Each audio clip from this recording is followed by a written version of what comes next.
All right, let's go. We are in Siman Kuf Chav Tes, the halachas of Rosh Hashana.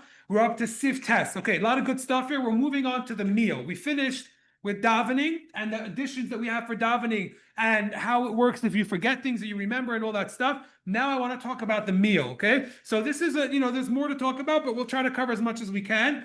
And eventually, when you do it in the full Shulchan Aruch, there's always more. But let's start inside, and we'll see. It covers the basic idea. Sif Tes, Besudas Halaylo, the first night. Now here's the thing: a lot of times people get confused. Do you the apple and honey? You do before kiddush, after kiddush. You do the hiratzin, not hiratzin. The shachayanu. Do you do the first night, the second night, before davening, after, in middle of what's going on? So we're only going to talk about the first night today, but hopefully the way we explain it, you'll understand exactly how it comes in the meal, and you'll be able to remember, as you'll see. And there's a whole thing about the Rebbe on it, very interesting. So let's see. Sif Tes. Besudas halayla, when it comes to the night and you finish davening, you go home to eat. Noegin lasei simanim l'shana tova. So now you have this idea of what we call simanim. This is a very famous thing where people have we're not so noeg in a lot of these things, but many other communities, they do all different types of simanim, and they have separate expressions that they say for each one. Yehiratzin for this, yehiratzin for that. So we don't really do that. We keep it much more minimal. Okay, we'll see. It's not only us, others as well. But there are those who do that. Number one, he brings a few examples. Number one, toivlim prusas hamoitzi bidvash. Number one is that instead of dipping the bread, the challah, into salt, as we'll discuss later in Hilchos Shabbos, exactly the significance behind that. But instead of that, what? Instead of that, exactly, we dip it into honey. And we do that because we want to inspire a sweet and good year. And this is, it goes back to, I think, the Go'enim, if not mistaken, but it's an old minute. Now, so you eat a kazayis of this challah, and then Omer, you say, now we don't do that. If you look in the bottom where it says hey, so the hey says our minig is that we only say the yehiratzin rak b'achilas hatapuach hametubel bidvash, only by the apple dipped in honey. Loy al yaser advarim and achol the siman tov, not the other things. And like I mentioned, if you look in different contemporary halacha svarim, they'll bring you a whole list of stuff that people eat and all the yehiratzins that they say. But we don't do that. We just do the yehiratzin once. Not only us, but others as well, when we dip the apple in the honey. Okay, so now we're still talking a little bit earlier. Now here's the thing: dipping challah into salt is very significant, as we'll see later by Shabbos. So therefore, what happens is that we don't want to lose that opportunity. So we do two things. The Rebbe did this, and it seems like what most people try to do. When you make hamoitzi, you dip the challah into the honey. And some people drizzle it on. The Rebbe used to dip it in 3 times, and so that's what we do. Later on in the meal, at some point, the Rebbe used to take a piece of challah and dip it into salt as well. Okay, significance of that we'll say for Shabbos, but there's a whole gematria and whatever. But the point is that we don't lose that either. Some people don't have any salt on the table the whole Rosh Hashanah, but we do have salt on the table. Maybe not then, you don't have to bring it out right away in the beginning, but we do have salt and we dip it in later as well. But we don't say this yehiratzin. Okay.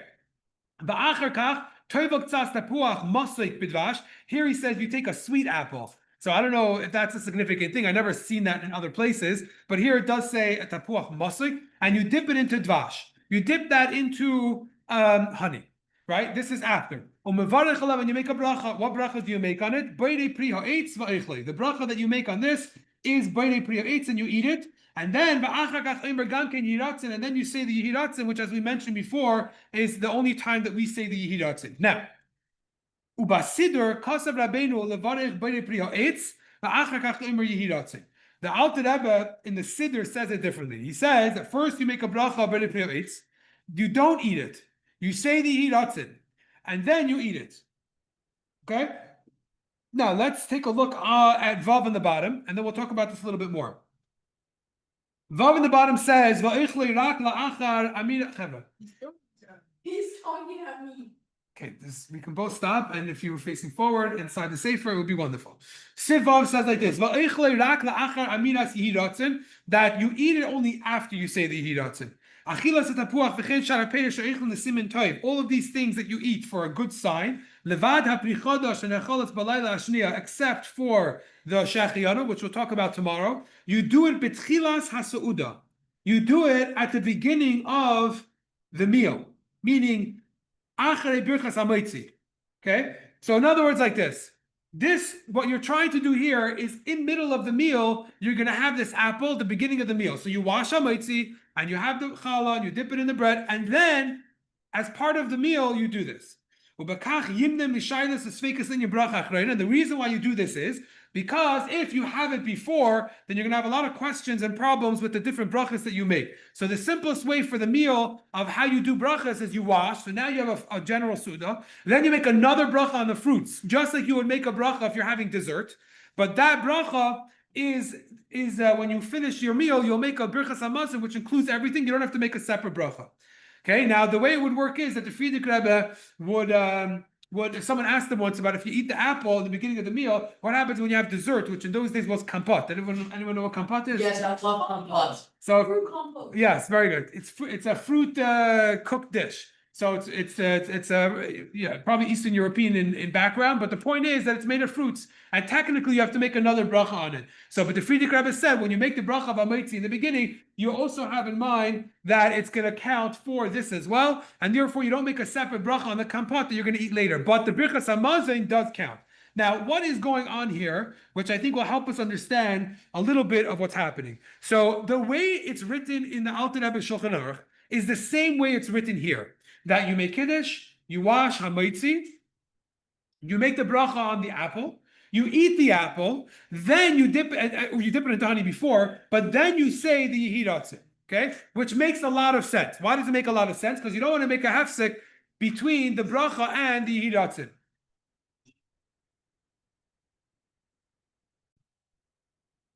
Okay, so what happened was like this. This is in 1949. In 1949, Reb Yosef Zevin, his name is, who is the editor of the encyclopedia, the Talmud, Encyclopedia Talmudis and other things. He's also a Lubavitcher, and he had a lot to do with the Rebbe in the early years. He passed away a couple years later, but he had a lot to do with a lot of the minhagim and things like that. A lot of interesting letters were going back. So this is before the Rebbe was Rebbe. The Frierdiker Rebbe was still Rebbe. But the Rebbe has a lot of communications with him about halacha and different minhagim and things like that. So he wrote to the Rebbe, he wrote a sefer, and this sefer was written after the Yom Yom was published. So he had a lot of questions on the Yom Yom about the Rebbe, the way the Rebbe wrote different minhagim, and he used to write, either he wrote to the Rebbe, or when the Rebbe looked over his book, so the Rebbe sent him replies about certain things. So here he wrote a letter to the Rebbe, and he said basically that I see what you wrote about Yom Yom, and how does this make sense in relative to what's written in Shulchan Aruch? In Hayom Yom, the Rebbe wrote the minig is, don't touch your shoes. The Rebbe wrote the minig is that you make kiddush, you do hamoitzi, and then you do the bracha on the apple, then you do the hiratzin, and then you eat it, which seemingly should be similar to like a hefsek, right? You make a bracha, and then you're supposed to eat right away. And here you say a random hiratzin that you don't generally do, okay? So this is what he writes to the Rebbe, and he says, what happened? This is the way it was. The first thing is that the Rebbe says like this. He says that this is the way the Frierdiker Rebbe did it. And I asked him about it, and the Frierdiker Rebbe said that the other earlier Rebbeim used to do it. And I asked the Frierdiker Rebbe if I could publicize it, and the Frierdiker Rebbe said, yes, this is something that everyone should do in this order. So this became the order that the Rebbe put into Yom Yom. And the truth is, the Rebbe says, if you really have a question, which we'll come to later, if you really want to have a question, there's a bigger question on how we light candles on Rosh Hashana, that we call it Yom Zikaron, which is a lashon that we don't see anywhere else. So he says, how do you make up a new lashon, basically? He says, if you really have a question, that's even a bigger question, fine. But that we'll get to when we come up to the bracha in lighting the candles. So we'll discuss it then of where that came from. So, but he writes like this. He writes to the Rebbe like this. He says that the Frierdiker Rebbe, the Alter Rebbe, wrote in a Shulchan Aruch when he was younger. And he relied on a lot of the Ashkenazic poskim, mainly or very strongly on a sefer called the Magen Avraham, when he comes back. A sefer called the Magen Avraham, which is a Pirush on the Shulchan Aruch. I think his name was Avram Bamberger, maybe. Either way, he lived obviously before the Alter Rebbe. What? No, on the original Shulchan Aruch, there's in certain parts you have the Shach and the Taz. You have the Shach and Taz and the whole thing, but in certain ones they printed the two Mefarshim, the main Mefarshim, and then in other ones they have the Magen Avraham when it comes to Orach Chaim stuff. Either way, the point is like this: that when the Alter Rebbe was younger, he relied on this sefer called the Magen Avraham very strongly. Later on in life, the way the Alter Rebbe's I think it was a grandson actually, but his name was Nehemiah Medubrovnik. He wrote a shaylas. He wrote a lot of Svarim and Halacha together with the Tzemach Tzedek. Actually, I think they were brother-in-laws maybe also later. I think. if I'm not mistaken, or maybe for sure cousins. But either way, a very big Talmid Chacham, and he basically says that the Alter Rebbe later in his life, he said that he relied too strongly on these poskim, and he would sometimes be, machmer, let's say, based on them. Later on in life, he switched a lot of his poskim. So anything that the Alter Rebbe says in the Siddur, which is what he wrote last, we follow that. So even though in the Shulchan Aruch it said, the Rebbe is writing, even though in the Shulchan Aruch it says that we follow the regular normal way of doing it, which is that you make the bracha first, and then you eat, and then you do the hiratzin after. But in the Siddur, the Alter Rebbe changed it, and he said you make the bracha, you make the hiratzin, and then you eat it. So that's the way we do. And this is also based on the Rebbe's great-grandfather who wrote the sefer called Shar HaKollel. He spoke about it a few times, that he was sticking up for the Alter Rebbe Shulchan Aruch. So he writes over there that a separate rule that sometimes when there's disagreements between halacha and mikubalim, so if there's a disagreement, you have to go with the regular halacha. But if there's no disagreement, you could follow the mikubalim. And in this particular thing, there's a reason, al pi Kabbalah, that you want to do it in this way.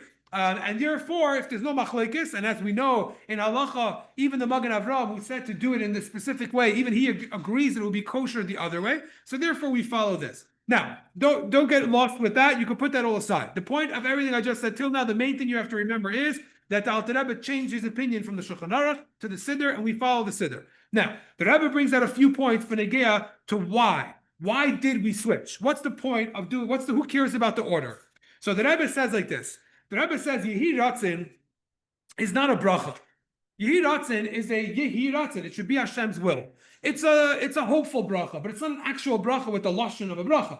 So therefore, the Rebbe says there's a preference that we want to attach the Yehi Ratzin to a bracha. Just like you see a similar thing that sometimes you have certain brachas that don't have a beginning. So you put them together, like let's say in brachas in the morning. Or the Rebbe writes, B'negia to the bracha of Tfilas Haderech, that there's an inyan that's brought, that what the Alter Rebbe says, that when you're going to do Tfilas Haderech, it will be a good thing to make a bracha on something first. So eat something, make a bracha, and then you right away do the Tfilas Haderech. Why? Because Tfilas Haderech starts off with regular Yehi Ratzin. It doesn't have a bracha. But if you attach it close to a bracha, so you give it the strength of a bracha. So the Rebbe says the same thing here. We want that this Yehi Ratzin should be upgraded. It shouldn't just be a theoretical, it should be Hashem's will. We want it to be a real bracha. So therefore, we want it to be as close to the bracha as possible. Okay? That's number one. Then he says, the thing is, so then why don't we say it maybe first?